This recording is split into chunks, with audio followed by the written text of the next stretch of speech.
I used to own a prop firm, and I'm here to give you some behind the scenes insights to give you a head start to your prop firm journey. Or if you've already started, then this video will also help you. The first thing that we are going to dive into is the winners versus losers data. So what is the difference between winning and losing traders? Next to that, we are going to dive into how to survive each stage, so the evaluation stage and the funded stage. Next, we're going to dive into what creates more winning traders. There's some interesting data behind that. And next, we're going to dive into which firms to go with. Now, along the way, we are going to give you free tools that you can also use. So for example, a prop firm dashboard with a trading journal, evaluation calculator, and a free Discord. All free. So first, let's dive into the data on the difference between winning traders and losing traders.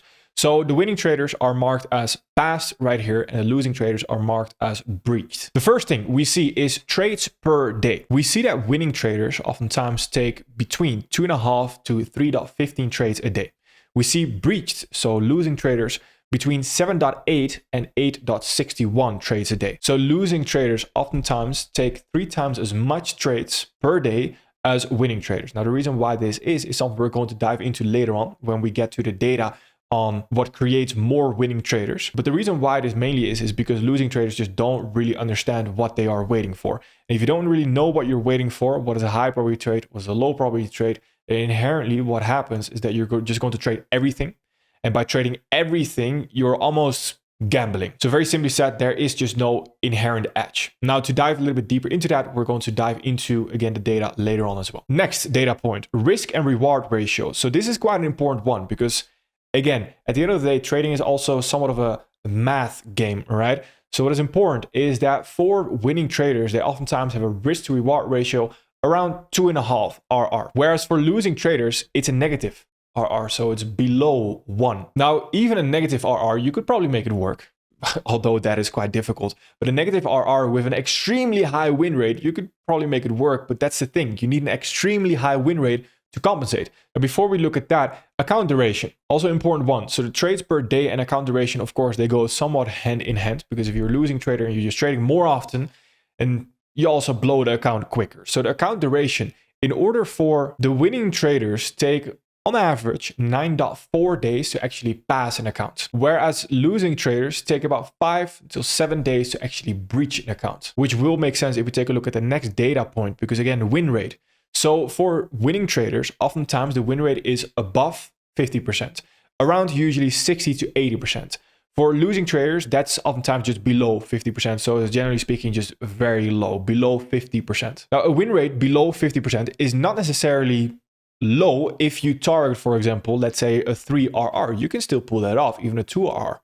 But a low win rate in combination with a low risk to reward ratio, so a negative one actually, high trades per day, what is that going to lead to? That you are going to blow your account extremely fast. So within a week, most of the accounts right there are already breached, which of course is, well, quite insane. But the opposite is also true, right? If you are waiting for more high probability opportunities, your win rate is going to increase, but your trades per day are going to go down as well. Your risk to reward ratio is higher, so it takes a little bit longer overall to pass an account. Next data point, and this is something I do want to really highlight, to highlight the overall space of the prop firm industry, or the state of the prop firm industry, arguably.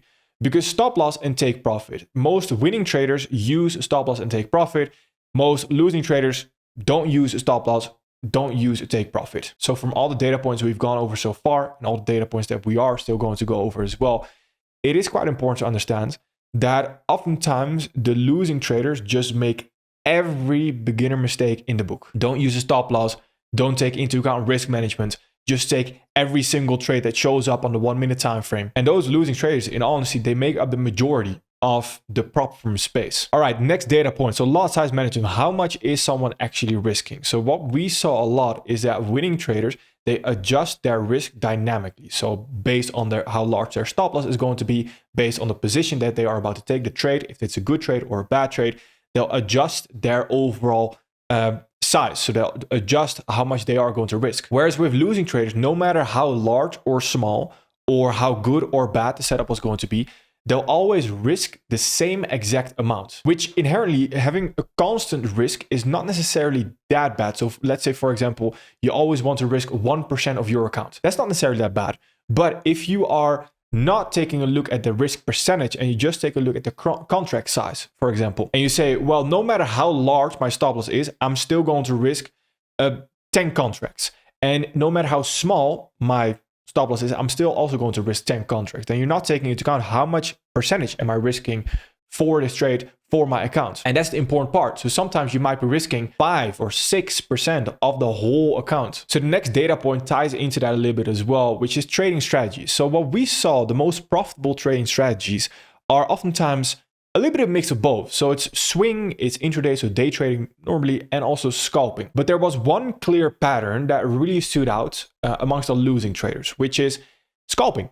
But specifically scalping with no discipline. So that means scalping with no stop loss. Scalping while consistently having the same amount of contracts that you risk. So from what I observe, usually it's not necessarily about that swing trading. If you're going to start swing trading or day trading, you are just inherently going to be more profitable all of a sudden, like magic.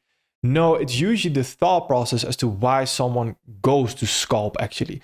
So usually they think, okay, scalping, lower time frame brings in more opportunities as well because, well, everything moves a little bit faster, so I can make more profit faster as well. Well, in a utopia, that thought process is not necessarily wrong.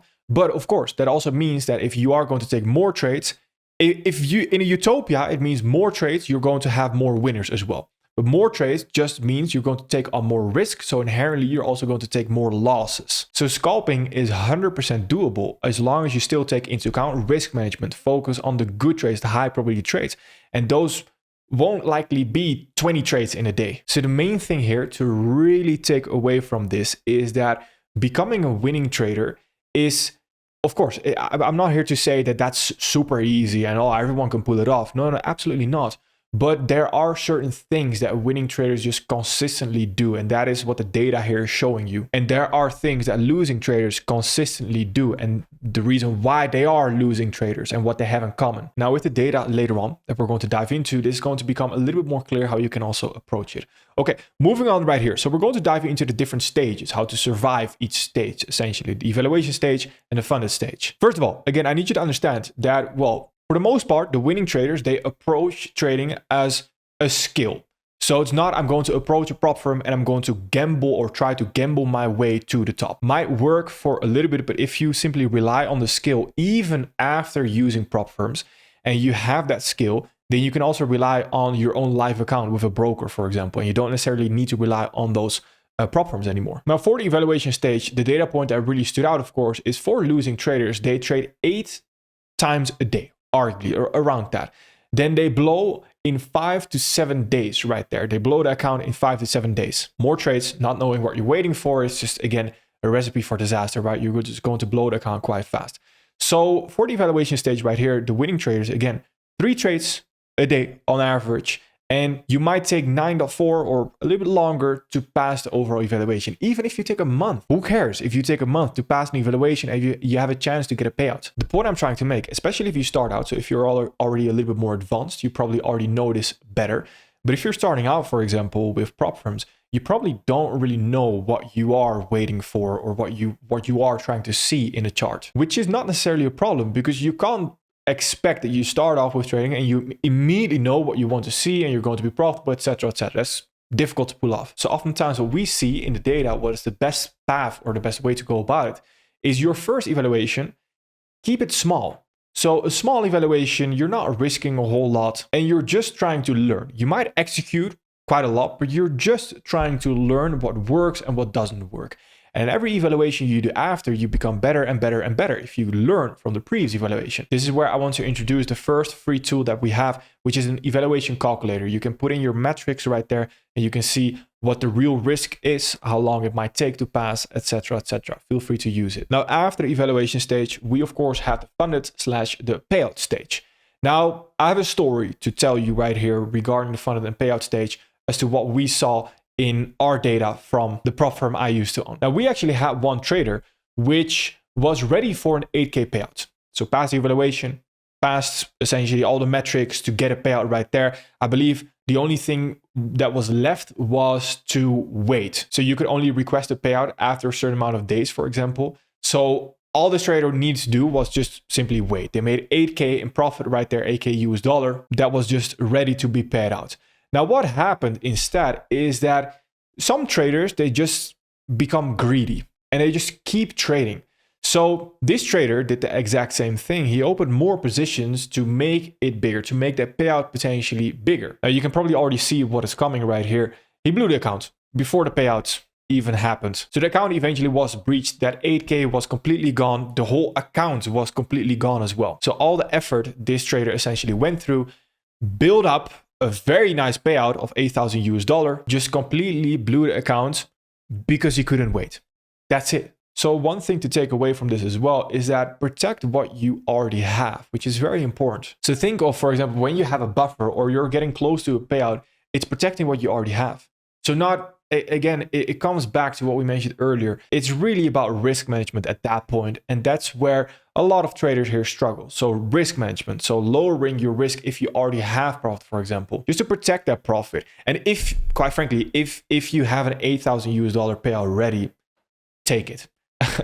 Take it. I don't think I have to explain that, but that's important. And that's what we've seen a lot in the funded and payout stage. So the next data point that we are going to dive into is something that creates more winners. So how can you become more profitable, essentially? This data was provided to us by the futures desk, if I say it correctly, which was recently acquired by Topstep as well. So this specific data right here is not data from my own prop firm because we didn't have a journaling tool in your dashboard. Now, what we saw from this data, and one thing we can sum up, is that heavy journalers perform better. So there are three types of journalers. That is the light journaler, so the trader that barely journals, doesn't really journal. We have a regular journaler right there and a heavy journaler. So based on how much someone uses that journaling tool, that is how they are put into a certain category. Now, first of all, the light journaling right here. So the first point we see right here is win rate. So the traders that barely use the journaling tools, they actually tend to have a win rate of 44.7% right there. And the amount of profitable days was around 42.9%. Now, the traders that journaled on a regular basis actually had a win rate of 49.7% and profitable days amount of 47.5%. And the traders that were journaling essentially every trade consistently, they had a win rate of 50.8% and the amount of profitable days, 53.2%. So journaling right here is essentially just documenting your trades, right? Documenting your trades and seeing what is working and what isn't working.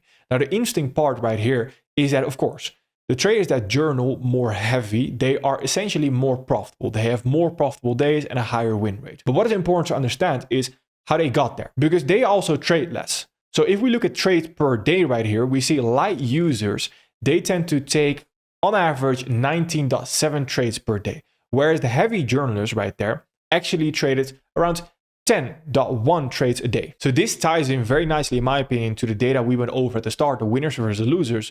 We see right here that the heavy journalers, they just do less. And because they do less, they focus more on those winners. And because they focus more on those winners, they are also just going to take less trades. They also know what they're waiting for, which inherently is going to mean that they are going to be more profitable, have more profitable days with a higher win rate. And journaling is free, right? So we also have built a completely free prop firm dashboard where you can store all your accounts. You can journal, you can create a pre-session routine, you can get data based on those accounts as to which accounts perform better, what you should be focusing on. You can even export all the information. You can add receipts as well if you need help with the tax man for your accountant or for yourself. Your whole prop firm journey essentially in one centralized place for all your accounts. A link to that is also in the description. So there are clear differences between what makes a winning trader and what makes a losing trader. Now, again, based on everything we've gone over, what I would advise and which prop firms to go with is, first of all, just start small. And if you are more advanced and you're not just starting out, then of course,